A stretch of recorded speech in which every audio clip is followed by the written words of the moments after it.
Welcome to the Menopause Hour, your go-to source for empowering answers to your burning menopause questions, the ones you won't get from your OBGYN. Brought to you by Winona, menopause care made easy, and hosted by our experts, CMO Dr. Michael Green and Medical Director Dr. Kat Brown. Hello, everyone. Welcome to Winona's live Q&A. We are so excited that you are here today. If this is your first time at a live Q&A, we are so glad you're here and so excited to answer some of your questions. If you've been here before, you know the drill a little bit, but we're glad that you're back and to also answer some of your questions. We're also excited to have Dr. Kat back with us. If you were at our last Q&A, she was gone for that one, but she's back. So we're super excited about that. But I am going to hand it off to Dr. Kat and Dr. Green to introduce themselves, to give a little quick bio of who they are, and then we will jump into your questions. And as they're introducing themselves, go ahead, start putting your questions in the chat. We can get the ball rolling on that front, and then we can get into your questions. So Dr. Kat, I'll pass it off to you. Sure. Yeah, I was sorry to miss last month, but I was on call. So I'm a board certified OBGYN, and I still do take hospital shifts. And so I was busy delivering babies and dealing with all kinds of obstetric emergencies the last time you guys did the webinar. But so I have dedicated my career to women's health. I actually served in the Army and actually did my residency training to become an obstetrician and gynecologist in the Army, and then served for 12 years. And then after getting out of the Army, moved back to the Philadelphia area to be closer to my family, which is where I grew up. And then Dr. Green approached me about, I guess it's going on 3 years now, and brought me into Winona to start taking care of patients here in the menopause space. And at the same time, I was struggling with my own perimenopause struggles and searching for answers and hitting roadblocks and going through much of what our patients go through. So I was very interested. And then in this past year, I became the medical director at Winona, starting to focus my efforts on helping to curate some of our medical journal information and education for patients, and doing that as well. And also trying to do more educational outreach for our patients. So you might find me on our Instagram page. You can follow me at Dr. Kat OBGYN on Instagram, just trying to share as much knowledge, because I really feel like knowledge is power. And for all women out there, the more we have these conversations, the more we talk about these things, more women are going to be less in the dark and demand better and get the care that they need. So thanks for coming out. Talk to your friends, educate your friends and your family and your daughters, so that women don't have to continue going into this transition without the guidance and the help that they deserve. So Dr. Green, off to you. So hi, my name is Mike Green. I am also an OBGYN. I actually did a family practice residency and really felt my calling was towards women's health. And so I did a whole second residency in OBGYN, which I finished in 1999, which means I've been doing this for 25 years. So pretty much devoted a big chunk of my life to taking care of y'all, which has been an absolute joy. And I spent most of that time in a full-scale OBGYN practice, became an OB hospitalist. And then I had this little offer to do this little part-time thing of help start this little HRT telehealth company.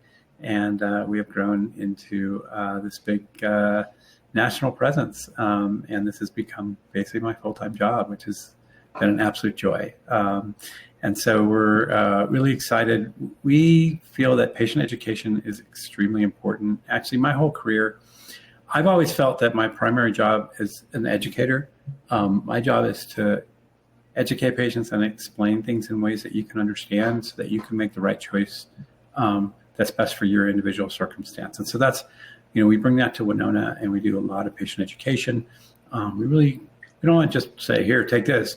We want you to understand and be part of the decision-making process. And so that's really what this is all about. We want to answer your questions, make sure that you understand kind of what you're getting into, what you're doing, to help me debug things for you, and make you feel comfortable about how you're doing. So Dr. Kat has actually a little announcement, and then we'll get to your questions. Yeah. So actually there was some big news last week. I don't know if some of you follow some of the other personalities and people on the social media as far as menopause space. Last week, there was the first ever presidential conference on women's health research that was hosted at the White House by the president and the first lady. And they invited several prominent people involved in women's health research, through the NIH, which is the National Institute of Health. But the person I found out about it from is Dr. Mosconi, who is a prominent neuroscientist, who's one of the only neuroscientists who's really studied the female brain. She actually has a book out called The Menopause Brain, which I'm reading right now. And it was just really nice because when she gave her speech about women's brain health and the impact of Alzheimer's disease and the role of menopause, she brought the focus to this organization, to the people at this conference, that basically menopause is one of the most underfunded, under-researched, understudied disorders that affects 100% of a population, right? So every woman will go through menopause. Everyone is different in how they experience it, but just not enough attention or effort or money or research has gone into menopause research. And so I think it's really nice that they're having these conversations. This is, getting a more national attention. And I think it's only going to get better and better for women moving forward in the future. So, we don't have to suffer in silence like our mothers and grandmothers did. And just, I think that there's going to be more resources and more research going into this, which is wonderful. Because we know that women were not included in research studies for a long time, just because there are so many variables with our hormones and our cycles. And so, it's something that's much needed, long overdue, I think. So just something that was held, that conference was held on December 11th. And you could look it up. There's lots of different coverage and footage online and information about it as well. So, but something that's really good happening in our country, which I think is great. That's awesome, Dr. Kat. Thanks for sharing about that. I know that we were getting some reactions of the party emojis and the hearts. So I know that a lot of people appreciate kind of hearing that side of things as well, for sure. Yeah, but to jump into some of these questions, because I will say it's been about 2 minutes and we've already got quite a list here, which is exciting. Our first question this evening or afternoon, depending on where you're tuning in from, Sonia is asking, how long should I remain on HRT? Well, really, that's a personal decision based on each woman. So, depending on how you're feeling and how your symptoms are responding to HRT, a lot of women now moving forward want to stay on HRT as long as they can because of the health benefits and the benefits that it gives you for your heart and your bone health.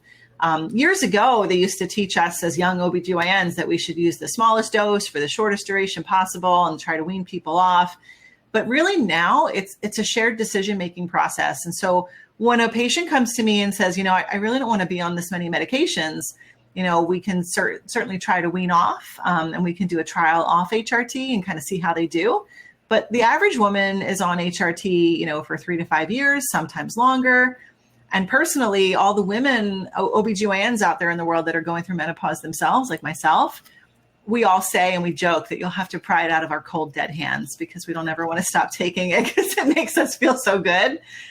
So that's something too to consider. So, but you have to take into account your total health and wellness and how things balance. And, I think it's a personal decision that you can have a conversation with your doctor about. I think that's a great answer on that front. And then a little bit similar kind of on the topic of HRT and kind of how that works and effects on that way. Katie is wondering, what are some side effects that I might experience when it comes to that?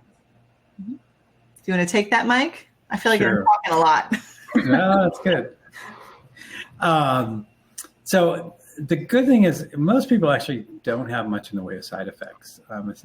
Generally, HRT is very well tolerated. Of course, anybody can have side effects from any drug, and everybody responds a little bit differently. So you never really know for sure how your body's going to respond to something until you try it.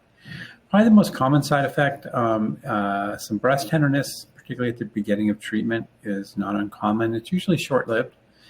If that goes on for a long period of time, it can be a sign that the dose is a little bit too high and we might have to back off the dose. But it's pretty common at first or when we change a dose. Some people, when they first start HRT, can have a little bit of spotting or can trigger a period in the first month or two, but that usually goes away. And usually by about the end of the second, third month, you're kind of, whatever your body normally does, it should continue to normally do. So it shouldn't really affect it that way. Those are probably the two most common things. DHEA, which is another commonly prescribed medication we use to help increase the testosterone levels a little bit. Sometimes that can cause some acne for people, again, usually just at the beginning of treatment. That's probably the most common thing with that one. Occasionally, you'll get some people that get some oily skin, and that's all reversible. So if that becomes a problem, you can either back down on the dose or stop it and it goes away. But really significant side effects are pretty unusual. Absolutely. And Nicole is wondering, why don't you recommend cycling with HRT if you still have a period? Well, because the more you cycle a medication and you're giving different dosages at different times of the month, honestly, there's more room for error and it introduces too much variability. So for most patients, they do better and they get consistent symptom relief by taking a steady state dose every day. And so most patients do better. Honestly, I have had more patients with breakthrough bleeding and problems with their symptoms not getting totally improved when they do cycling. Every woman's different though. So if I've had patients that do well with it, but for the majority of the time, most patients do well with doing a steady dose. And I think the simpler we keep the regimen, the more likely you are as the patient to take it more regularly, to remember it, and to get the benefits and the results that you're really seeking, I think, as well. Yeah, there's an interesting thing about this actually as well, in that, it used to be that everybody was on a continuous dose, which is sort of absolutely the standard. No one would even think of cycling it. And then data came out that was a big surprise. Actually, I didn't believe the first big study. I didn't believe it until the second big study came out. I said, I guess it's true. And that is that it's actually the progesterone, not the estrogen, that slightly increases the risk of breast cancer. Mm-hmm. So estrogen actually doesn't increase the risk of breast cancer. It's the progesterone. And even that, it's a small risk. But so people thought, well, gee, what if we decreased the amount of progesterone we give people? Would that help?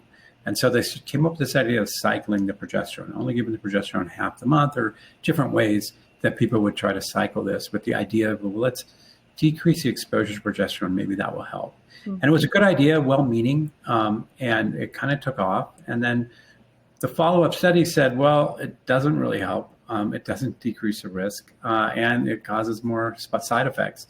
So it doesn't help, and it makes things worse. So we really shouldn't do it. But unfortunately, a lot of us as doctors are a little bit slow to adapt, and so people are still cycling hormones because they really haven't kept up with this latest kind of the punchline to the story as well. It was a good idea, but it doesn't work. So it's really not the best way to do it. It's not completely wrong, but it really isn't the best way to do it. Mm-hmm.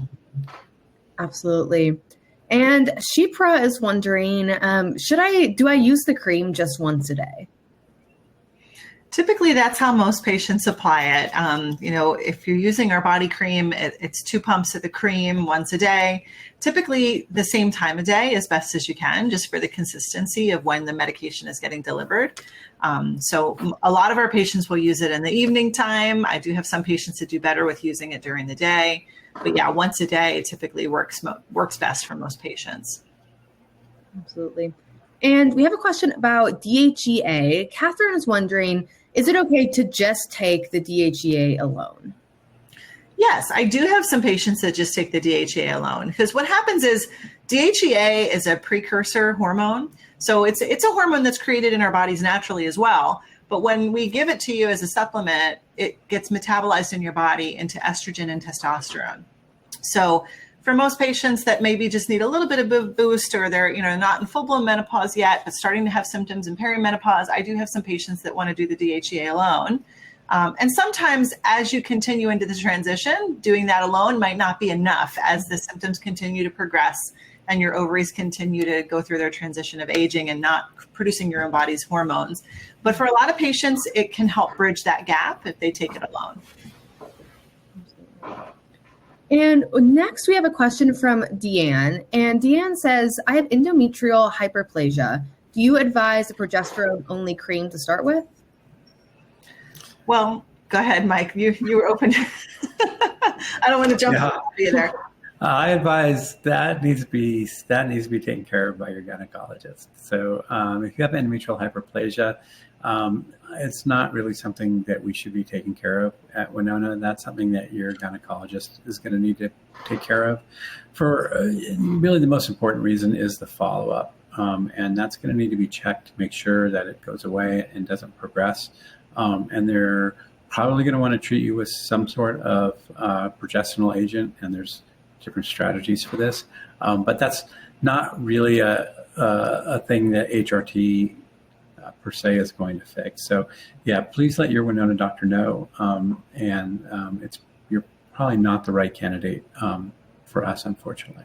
Yeah, I think it's important just to piggyback on that is that telemedicine, when it comes to GYN, cannot replace your in-person exams. So we're complementary to you still having an in-person doctor. You still need to be examined yearly. You still need to have a breast exam. You need to have a mammogram. If you still have a cervix and uterus, you still need to have pap smears and a pelvic exam. So I think that the important part with this is that if you're having something serious going on, like you still need to have that in-person doctor examine you. We can't do that through the computer, unfortunately. Absolutely. Not yet.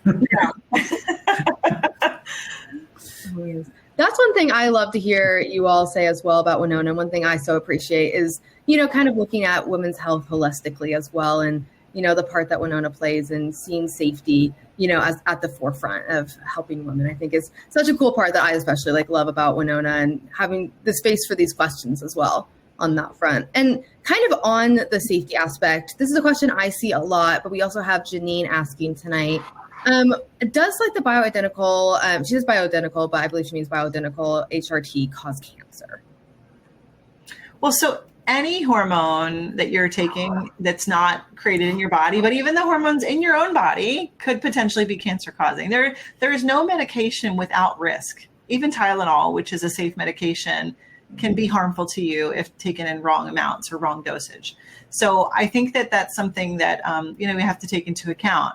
Just because, we talk about medications being bioidentical, which is purely an adjective that means that these medications are identical chemically and structurally to the hormones your body creates on its own. Doesn't mean that it's safer than a synthetic hormone, but the main difference is that with bioidentical hormones, we can use lower doses to achieve the result that we want. Whereas when we're giving a synthetic hormone, we tend to have to go higher to get the effects that we want because it's not structurally the same as what your body's used to dealing with. So, but yes, you can still have the risk, even with bioidentical hormones. Yeah, I want to piggyback on that as well in that I'm a big picture guy. And I think the one thing everybody in the world can agree on is that everybody has to die at least once. So the goal is to live as long and healthy as you can. Eventually something's going to get you. If you look at the big picture with HRT, women that start HRT that are appropriate candidates for it, they have longer, healthier lives than women that never have HRT at all. So it doesn't mean that you aren't eventually going to die, because you are, but you're going to put that off longer and you're going to live healthier with HRT on average than without it. So I think that's kind of the important big picture way to look at it, at least for me. Absolutely. I see a few party emojis with that response. So looks like that one resonated. I guess you're going to have a wake instead of a funeral. There you go. A couple laughing ones too as well. Leslie is asking, is it safe to take herbal supplements? She says, for example, to regulate cortisol, to reduce belly fat while using the 50/50 cream and the DHEA. Yeah, I think that you have to be cognizant or aware of the fact that herbal supplements aren't regulated, aren't necessarily tested regularly. So it's all about quality control, and it's just about if you trust the company that you're buying a supplement from. There's a lot of supplements and a lot of magic products being sold on the internet, and every star has their new menopause supplement that they're pushing and trying to sell, that they're endorsing. Ultimately, a lot of these other products, I think, can be helpful for women who want to avoid taking a prescription. And maybe they'll try some of these things in preparation. But in my experience, once I get a patient that's on HRT, they tend to not need those other extraneous medications or supplements as much. There are certain supplements that might be really beneficial, and we talk about these a lot. We've talked about it on other webinars in the past. Like for women aging, it's really important to get calcium and vitamin D for your bone health. For me, in my own specific medical history, I take some other supplements that help me to manage some other things like anti-inflammatory things. But ultimately, I think the best regimen is to keep it as simple as possible. And a lot of these other supplements that promise all these things don't always deliver, and it's another extraneous thing you may not need. But ultimately, if you are taking our medication, make sure that you reveal everything that you're taking to your doc. So I have a lot of patients that'll ask about specific supplements, and I'm not aware of every single supplement out there. So I often will ask them to shoot me a picture of the ingredients and send it through our portal. And I'll look at the ingredients because I just want to make sure that there are no plant-based estrogens or phytoestrogens or something else that's going to interfere with our products, because I want to make sure that they're safe to take together. So just be very transparent and open and honest about what you're taking, but you might be able to save some money and not necessarily need those extra supplements once you start your HRT. Yeah, they say there's only two people you should never lie to, your lawyer and your doctor. I love that. Dr. Green, I always love your little anecdotes that you have going on. It's like, it's a perfect addition. It's so fun. I think he has a future in stand-up comedy someday. You do. There you go. After all this, that could be there good. You go. We have a question from Rebecca, and she says, how do I, but in parentheses, she says, know that I'm on the right dosage? Well, it's really based on how you're feeling and how your symptoms are responding. So much of trying to find the right dosage, like we have an algorithm that helps us start up with a starting dose, but often it's trial and error. And just like, I kind of equate it to trying on clothes. Like every woman's a little different. Every woman has a different fit, different style. So sometimes we have to try the medication, see how your body responds, and then adjust fire as needed and adjust the dosage as we need to get you feeling the best that you can be. So that takes ongoing conversation and, checking in frequently so that we can make sure that we're doing the best for you. Absolutely. And we have a question from Suzanne, and she says, do you feel that applying the cream to different parts of the body works better than others? She says, as of now, I am putting it on my forearms, but I'm just not sure if I'm seeing any results overall. And I've been on it for about 2.5 weeks. Well, so it's important to consider if you're using the body cream that you have to apply it to a non-hair bearing part of your skin. And so that limits the locations that you can apply it. But also another factor is that when you do change sites, your skin thickness can play a factor in this too, right? So the inner forearm is a pretty thin area. So most of the time we'll tell women to apply the cream on their forearm and then rub their forearms together to rub it in. I've had patients use the back of the knee, the inner thigh. But if you continually rotate to all different sites, your absorption rate is going to be different based on the amount of subcutaneous fat you have in those different body areas. So generally, I'll tell patients to alternate one side or the other, but I don't like them to switch around a lot. And that goes for the patch too. Anything that's being absorbed through the skin, the rate of absorption and the metabolism of the medication is going to be dependent on that skin thickness. So if you change too much, you can get a lot of variability in how quickly your body absorbs the medication. Let me just add that 2.5 weeks isn't really enough time yet. Yeah. So it really takes at least 3, even 4 weeks just to get blood levels all the way up. And in fact, sometimes, as I said before, the side effects kind of show up early. It's kind of frustrating because the side effects show up early and then go away, and the benefits don't come until later. So it's like, well, I'm starting this, now I feel worse. What's up with that? But you kind of got to push through that. And you get to that first month and you start feeling some effects, and you get to 3 months and you're really kicking in now and feeling the effects. So hang in there. You really need to give it more time, which I know is not something we as people tend to like to do, but it really is the way it works. Mm-hmm. And the other important thing too, I'm going to give my little spiel about this, is that any medication is not a magic pill or magic bullet to cure all. Like, you still have to do the work as an individual to work on your wellness and your health, which means optimizing your sleep, optimizing your nutrition, moving your body.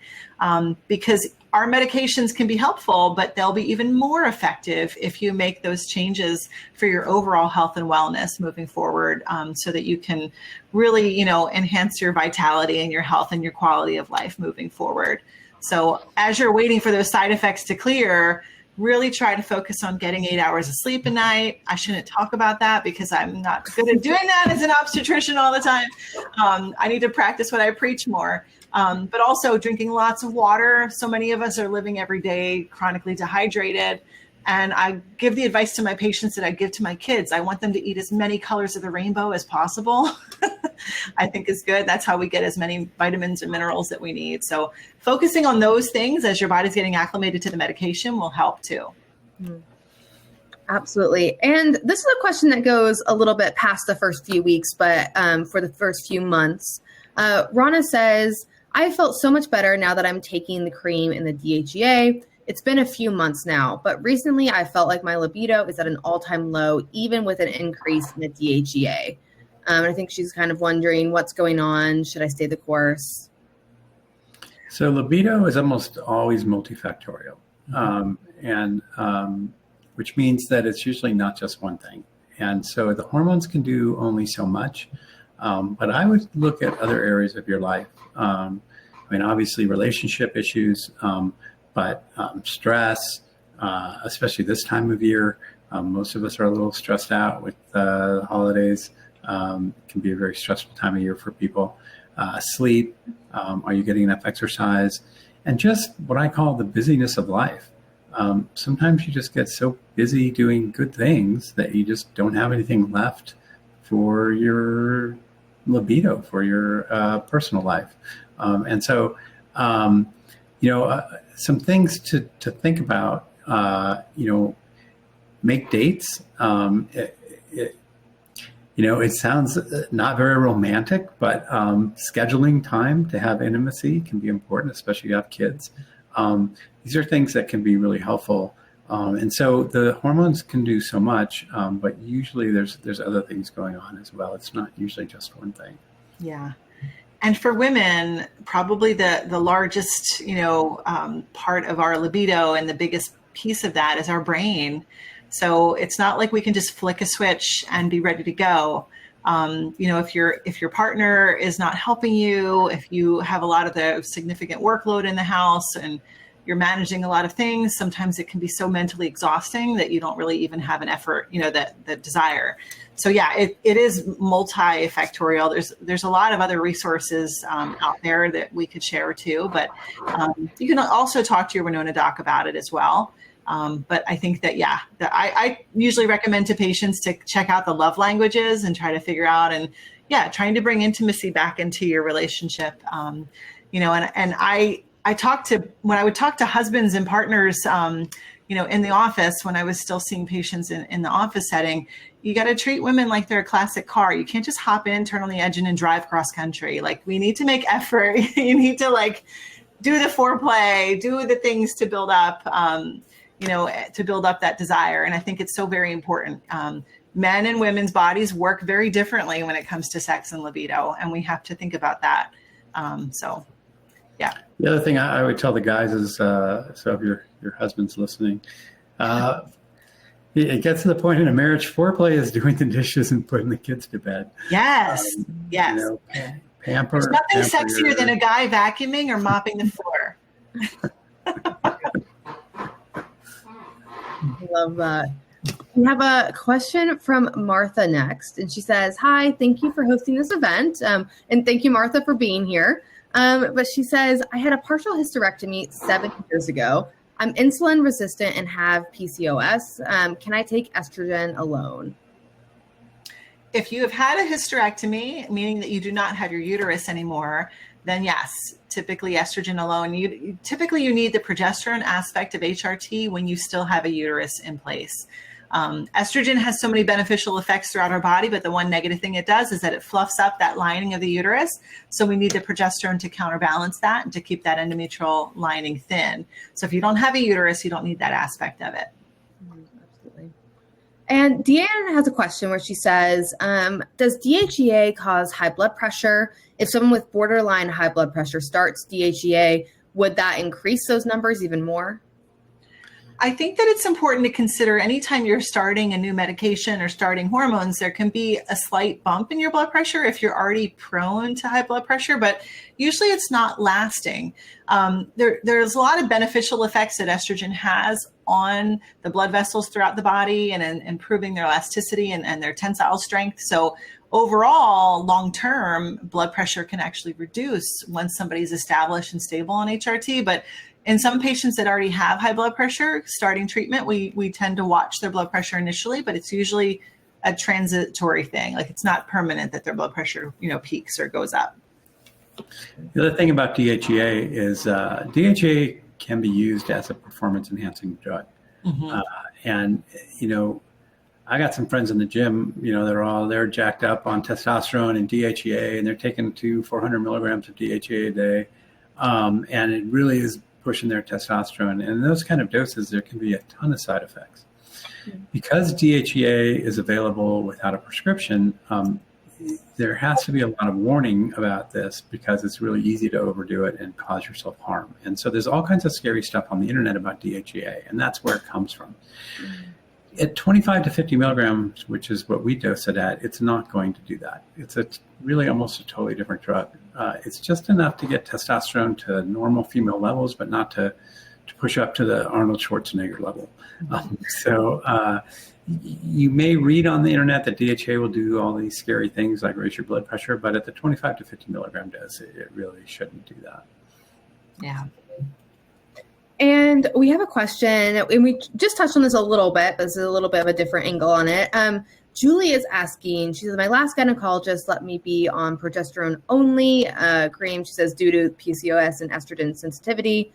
She says, my new gynecologist says she won't prescribe progesterone without estrogen to go along with it. How can there be such different opinions on this?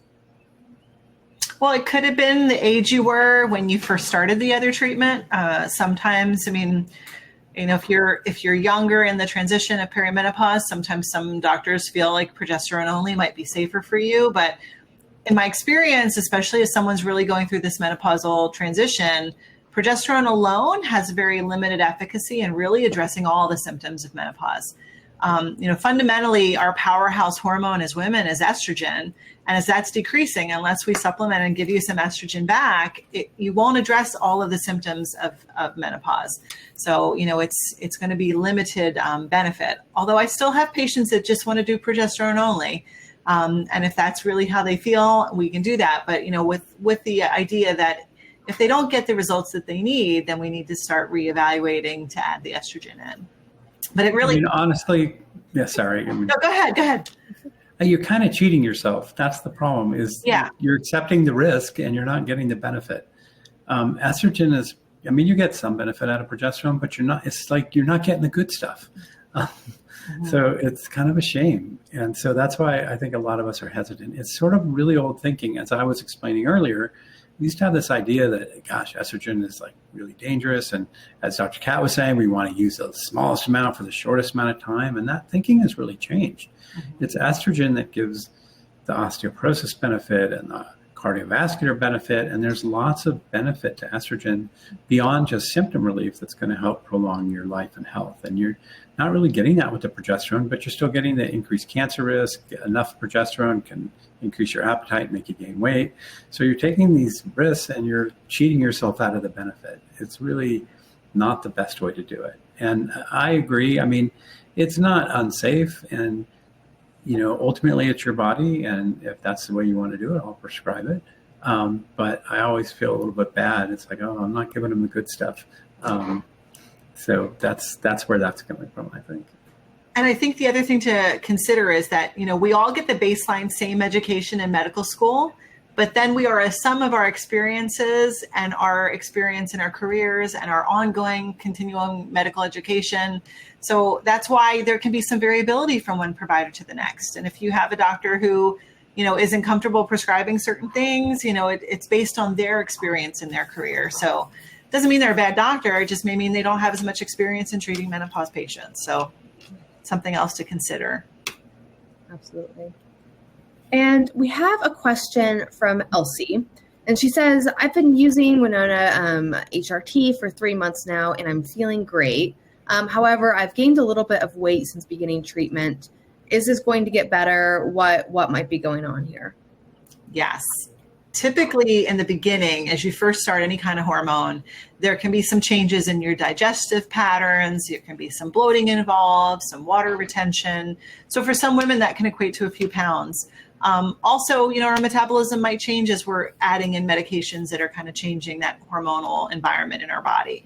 Generally, in my experience, the benefit of weight loss and the starting to lose weight comes later after you start to see the other benefits of the HRT helping your other symptoms. So it is coming, but I'll put in my plug for nutrition again. And one of the other things I notice is that a lot of women that are trying to lose weight, to lose fat and to maintain your muscle, most of us need so much more protein than we're actually taking in. So I'm a big advocate for women tracking their macros and their nutrients and calories that they're taking in. It doesn't have to be that complicated down to every ounce and measuring, but using an app to kind of track what you're eating, we tend to be much more accountable on eating healthier and eating better and getting the nutrients we need when we keep track of it regularly. So I'm a big proponent for that. Absolutely. And it looks like we have a question from Andrea. And this is a question I see all the time in WWG. So I'm glad someone's asking it. She says, I just received the DHEA and cream. Do you recommend starting both right away at the same time or doing one and then going into the other one after a little while? For the most part, I recommend to patients that they start them at the same time. Every once in a while, I have a patient that wants to do one at a time. And the downside to that is that you're not going to get the benefits of both of them, as you're taking them. So, if you are particularly sensitive to medications or you've had problems with meds in the past and having side effects and you're really nervous about starting two at once, that's okay. But just know that you're not going to get the benefits of both if you delay starting one of them. The other thing, the other one I get is that, I want you to know which one I'm on in case I have a side effect. You'll know which one's causing the side effect. But we already know that, even if you're on both of them. So we've been doing this enough that we're pretty good at figuring out what's causing the problem if there's a problem.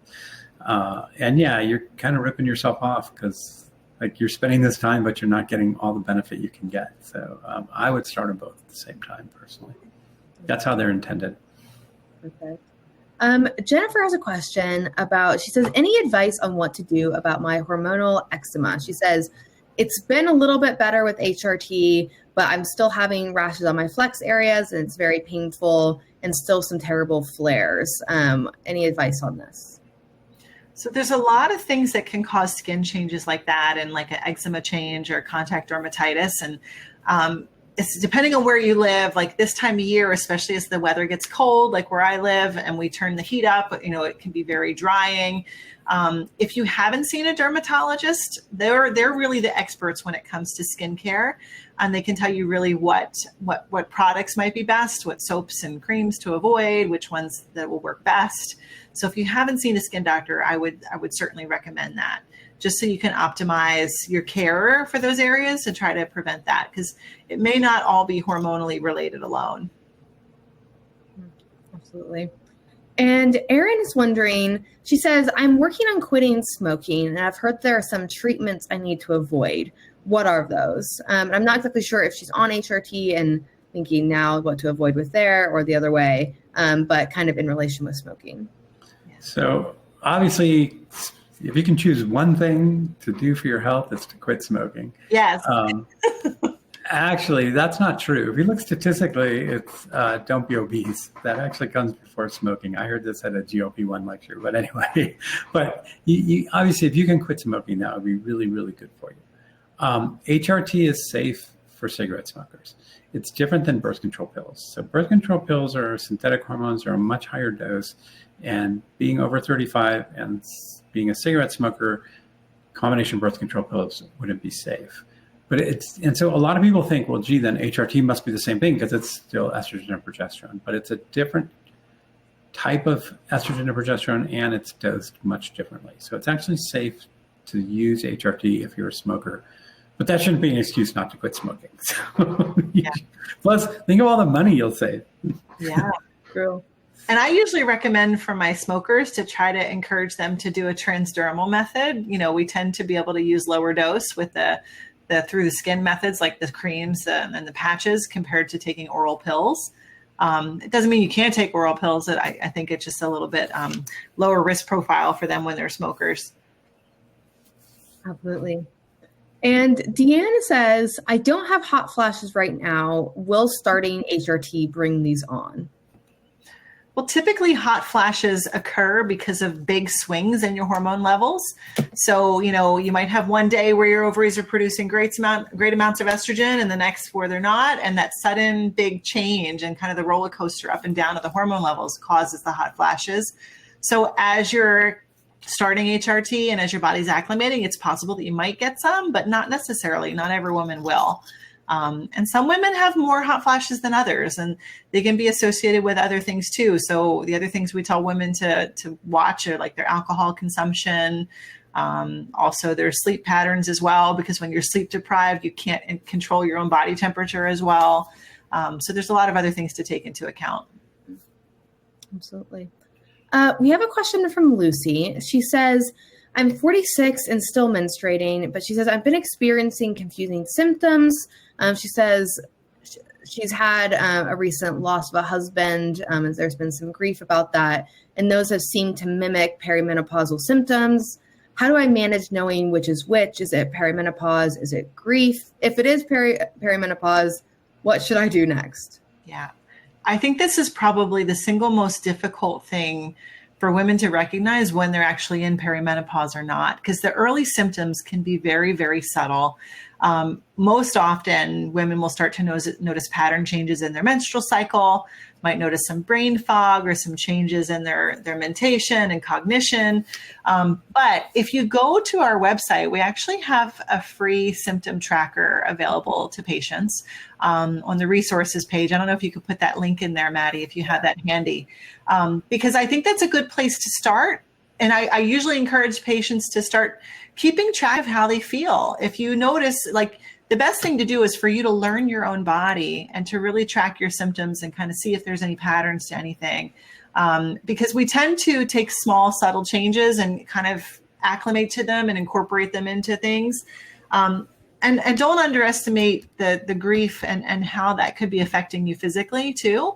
You have to certainly allow yourself to go through those adjustments, and I'm sorry for your loss. That's a huge adjustment to have to make. But maybe the symptom tracker could help you, and just try to read. I mean, there's lots of good educational information on our website that's free access to patients as well, on our journal page. And so you can read more about, we have several articles on perimenopause, symptoms to watch out for. Educate yourself as much as possible, and just try to watch your own body and kind of keep a symptom diary, I think would be really helpful. The other thing I would add on is that the body is pretty good at compensating for things. And it may be that you were going through perimenopause, but you didn't really feel it because your body was doing a pretty good job compensating. And now you have this really significant grief episode, and it's really used up your body's ability to compensate. And so things that you could compensate for before are now being uncovered because, all your energy is being used to go through this grieving process. And so it's probably some of both would be my guess. And it may be that as you work through the grief and time goes on, that your body will get back to this ability to compensate. Or it may be that using hormone therapy will be helpful to at least get that part under control as your body works through the grief. So it's another, kind of layer to all of this. We have a question from Eliana, and she says, if the HRT dose is lowered because of breast tenderness, will all the positive changes that I've obtained be reduced? Not necessarily. So typically when you first start HRT, you can have some breast tenderness as your body is adjusting. And we typically only recommend reducing the dose if that breast tenderness doesn't resolve on its own with time, or if it's persistent.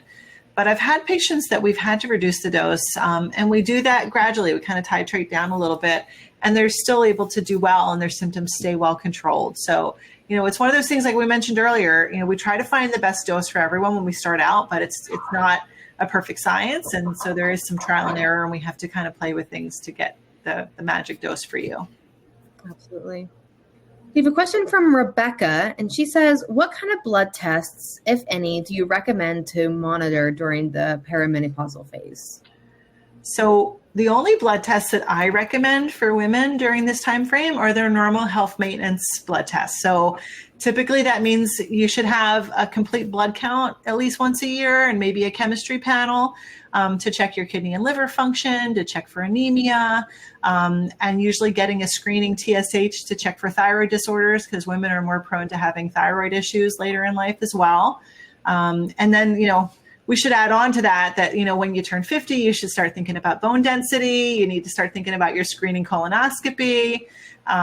You should be getting pap smears regularly as recommended by your gynecologist, and mammograms regularly as well. So that's kind of your basic health maintenance, and getting your flu shot, your COVID shot, like all the fun stuff. It's all about preventive health and health maintenance and keeping your body as healthy as can be. So regular hormone labs are not required and not necessary. This is something that we can adjust your dosage based on your symptoms and how they're responding. The hormone labs are really kind of useless for us. It's better to really adjust your treatment based on your symptoms. And so, don't be swayed by people out there trying to sell you a $500 test, for salivary hormone testing or urine hormone testing. It's really not needed. And all of our professional societies recommend against regular hormone testing, especially during perimenopause as well. It's really not helpful. So just focus on your health maintenance labs with your family doctor or your gynecologist. I remember when I turned 16, my grandfather used to say, if you don't take care of your car won't take care of you. So he's pushing, got to do your oil change and check your brakes and all that. And it's the same with your body. Yes. So it's amazing how people, they get their oil changes and they get their tires rotated, but they don't come in for their normal health maintenance. So, yes. And that's much more important than your car. So if you don't take care of your body won't take care of you. But there's nothing specific. And boy, everybody out there wants to sell you hormone labs. Yes.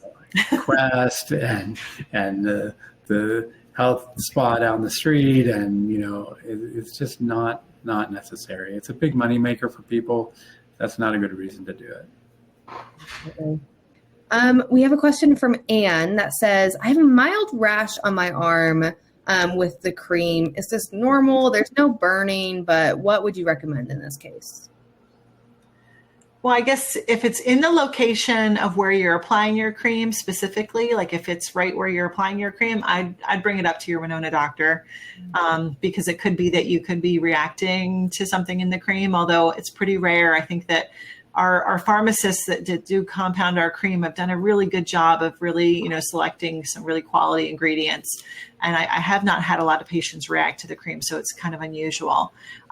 I always encourage patients to reevaluate other things in their lives that are coming into contact with their skin whenever they get a rash as well. So make sure you haven't changed soaps and gotten that latest, greatest Bath and Body Works scent, or you haven't changed your, laundry detergent, or worn a new fabric or something like that. And then also in the wintertime, it is so common for our skin to get dry. And then if we like to take hot showers, it leaches out a lot of the normal healthy skin oils that keep our skin protected. And so that can make you more prone to rashes too. So don't be afraid to kind of reevaluate the other things in your life that you could be coming into contact with as well. And then we have a question from Shipra, and I think this is a question that everyone is wondering.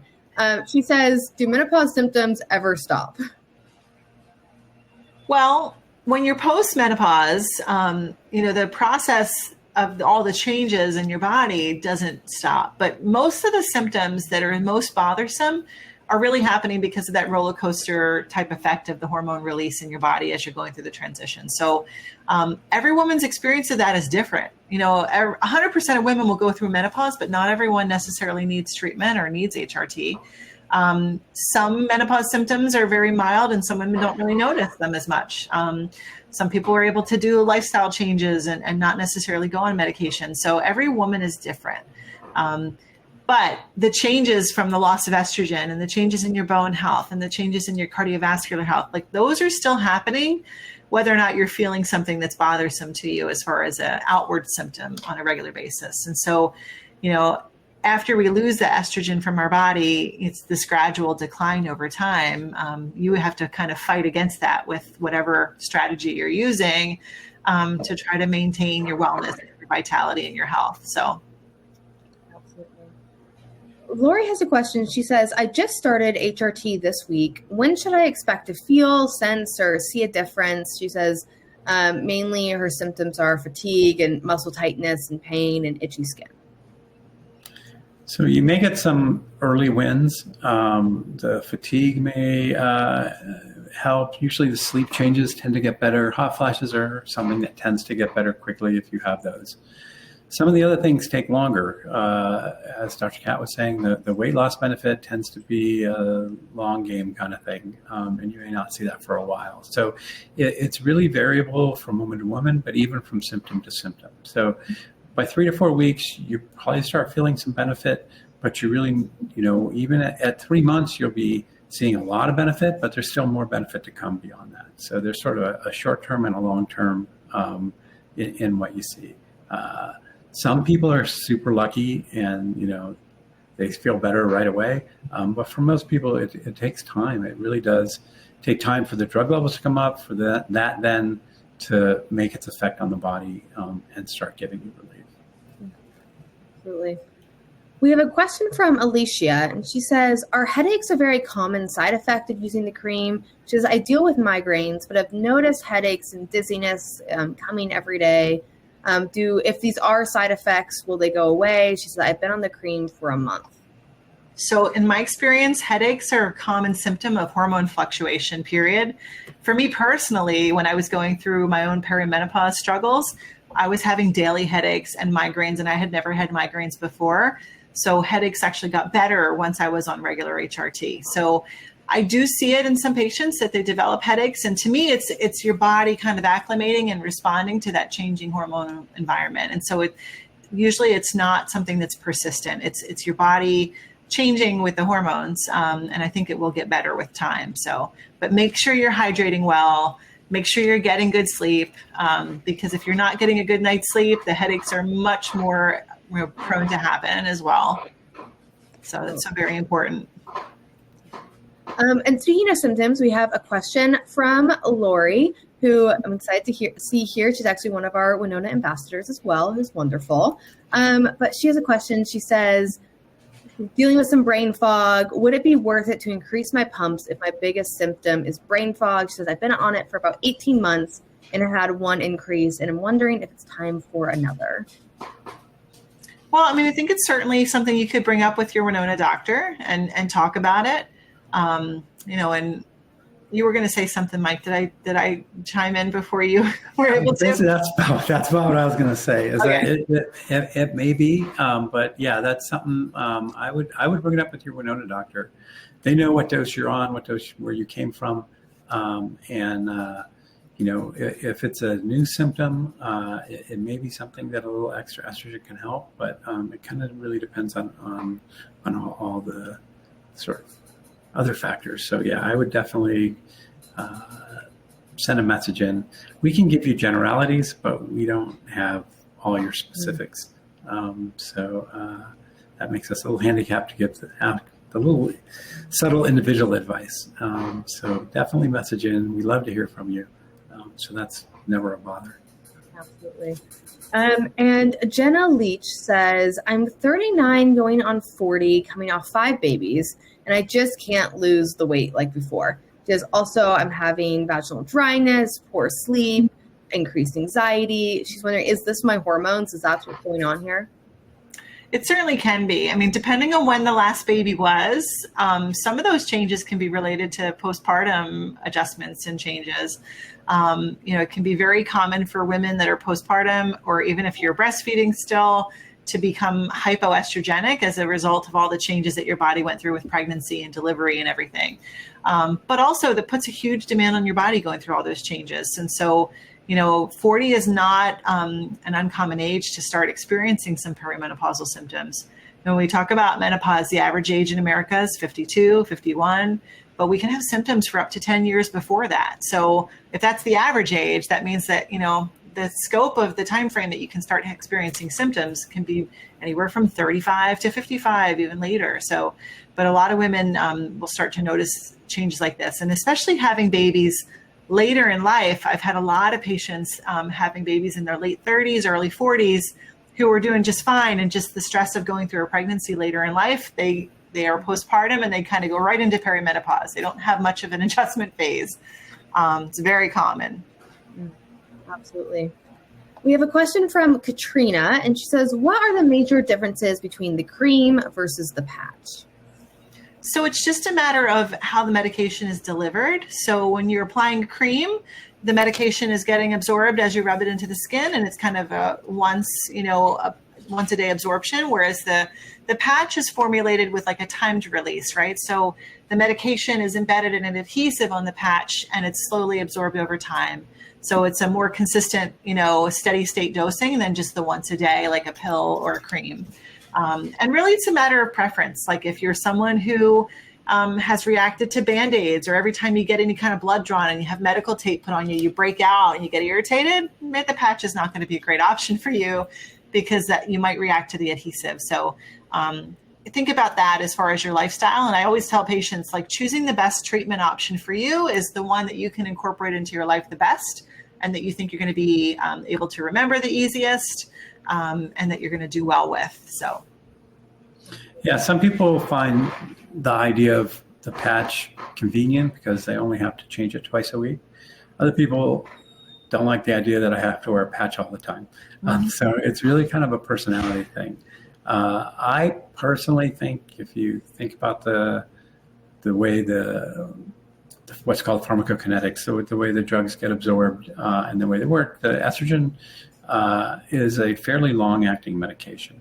So the continual release of the patch kind of sounds good on paper, but when you really think long-term, once you get past the sort of initial phase, because the medicine has a long half-life, that sort of burst from the cream doesn't really end up affecting the drug levels as much as you would think, compared to the continuous release of the patch. So I think they both work really well for most people, and it ultimately comes down to personal preference and price. The patch is much more expensive than the cream. So there's that. Some people think, oh, that must be the premium product. If it's more expensive, it's better. No, if you've done enough stuff in your life, that's not always the case. And it's more expensive because we are able to manufacture the cream in our own pharmacy with our compound pharmacists. And so that keeps prices down. Whereas the patch we have to buy from, the wholesale market.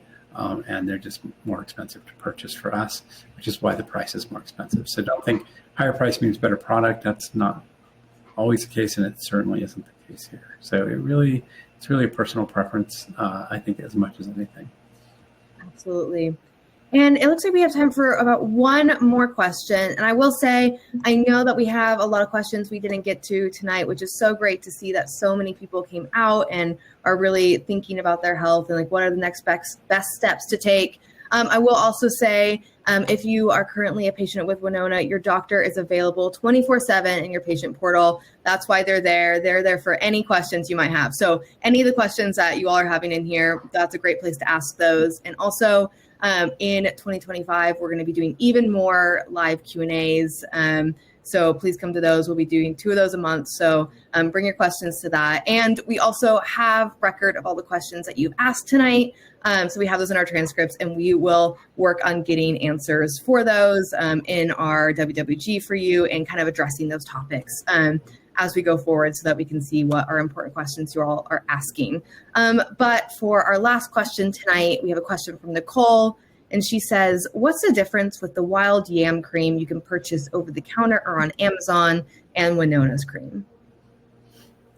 So what you can purchase over the counter is not prescription strength. So basically it's like almost like a homeopathic dose of medication coming from the wild yam. So this is something that they're allowed to sell over the counter because it doesn't have, a pharmacy grade or prescription strength medication in it. So it's going to have a very limited benefit to use because it's something that you're applying that's over the counter. So that's the main difference. Whereas the prescriptions that you're getting from Winona, these are doctor prescribed prescription strength hormones and that are bioidentical. So that's the main difference. Yeah, I kind of call it estrogen in name only. There's just enough estrogen in it they can call it an estrogen cream, but not enough estrogen in it that can hurt you or do you much good, so they can sell it without a prescription. Right. That's kind of what it comes down to. So it's quote the real thing. It's got some estrogen in it, but it's got like a little teeny bit. And so the good news is it's not enough to hurt you. The bad news is it's not enough to help you. So you really need prescription strength estrogen, and anything they can sell you without a prescription isn't prescription strength estrogen. Right. Absolutely. Well, thank you, Dr. Green and Dr. Kat, for your time. I know that everyone loves these. I love hearing from you all too. It's super interesting for me to kind of get to hear all the answers to these questions. So I love being here as well. And for everyone who was able to make it tonight and ask questions, thank you all also for being here. We love hearing your questions and just like getting a chance to kind of interact with you as well. If you didn't get your question answered, again, please reach out to your doctor in your patient portal. And we will also work to kind of make some content around the topics that you brought up and come to our next live Q&A. We'd love to see you there. So again, thank you, Dr. Green. Thanks, Dr. Kat. And I hope everyone has a great night and a great Christmas coming up. Yes. Happy holidays to everybody, no matter what you celebrate. That's yes, right. absolutely. Happy New Year. Happy Kwanzaa, happy Hanukkah, everything. Awesome. Have a great Happy season. Happy season. There you go. Thanks for coming out tonight, everyone. Bye. All right. Thanks for coming. Bye. Thank you for joining the Menopause Hour, brought to you by Winona. Menopause care made easy. To learn more, find Winona at bywinona.com and on Instagram at bywinona. Want to have your questions answered next?